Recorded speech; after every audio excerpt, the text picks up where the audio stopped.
You mentioned there may be other games where we could see some underreactions heading into week number 3. So let's talk about maybe a spot you were alluding to, which is the Eagles at the Saints. Right now at FanDuel Sportsbook, the Saints are favored by 2.5. Their money line was plus 115 on Monday before the Eagles lost. It has shifted pretty dramatically since then. The Saints money line now minus 152. So there's been a reaction, but I don't know if it's been a proper reaction just yet. So I want to get your read on this one, Megan. Saints riding high, Eagles, bad vibes are back for them. Can the Saints keep it rolling, or does Philly bounce back in this one? The Saints keep it rolling, and Love I it. don't think we're reacting enough. It was week 1, Jim. All right, and I'll be the first to admit we watched the Saints put up 47 points against the Panthers, but there was still everyone in the back of their mind being like, "It's Carolina. Like, how much does it matter?" Right. But to go into Jerry's world, where the Cowboys are supposed to be this dominant home team, a great regular season team, and for the Saints to demolish them the way they did, I don't see why they shouldn't be more than a 2.5 point favorite at the Superdome. Alvin Kamara has been playing lights out. It's so easy for us to look at a number and say, well, he's getting towards 30. He's going to be taking a decline. He's not. And it's not just about, I say this with him, it's not just about those numbers that he's putting up and the 4 touchdowns.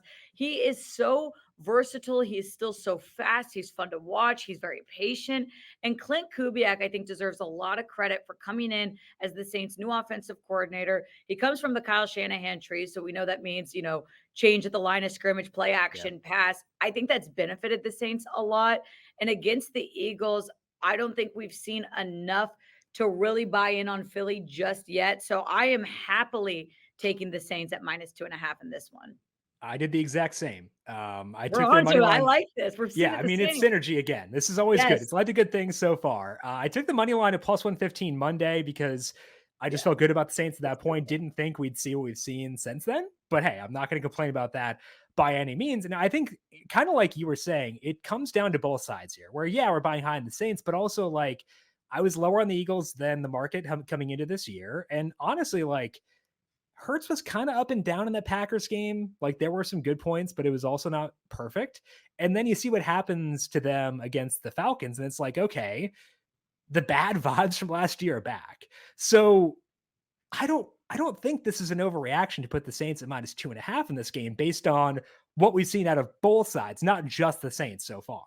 I'm with you. And I know that sometimes we just want to put the numbers to it, but I really do buy into a lot of the locker room storylines. And when Yeah. your head coach and quarterback consistently get reported as not getting along, not seeing eye to eye, that causes a lot of issues. You've got to have a strong leader in charge, the one that's commanding this offense. And though Kellen Moore, I think, is a good addition as OC, it's still not that head coach quarterback relationship that you'd like to see.